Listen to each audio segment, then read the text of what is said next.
עליך, אחי יהונתן, צר לי אתה עדיין לא כאן. נפלא אתה, אהבתך לי בני עמך, לארצך.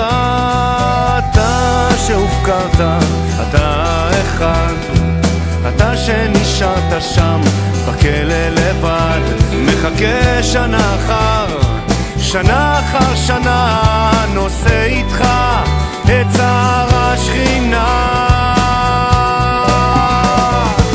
מי שברך אבותינו הקדושים, אברהם, יצחק ויעקב, משה ואהרון, דוד ושלמה, הוא יברך את יונתן בן מלכה פולארד, אשר פעל רבות למען העם היושב בציון.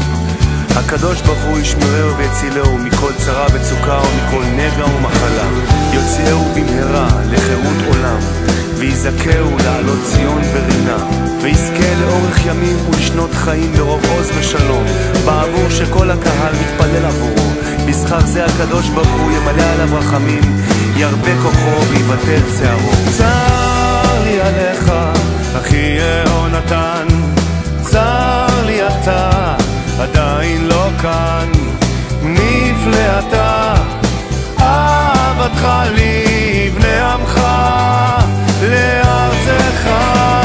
אתה שהופקרת, אתה אחד, אתה שנשארת שם בכלא לבד, מחכה שנה אחר שנה, נושא איתך את צער השכינה.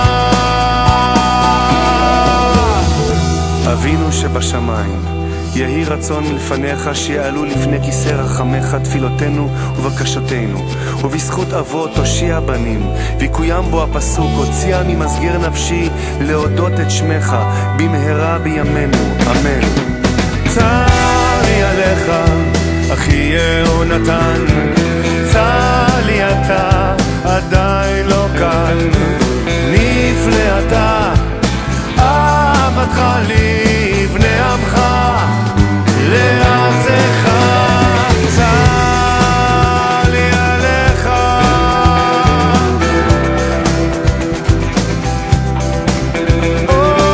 צר לי עליך.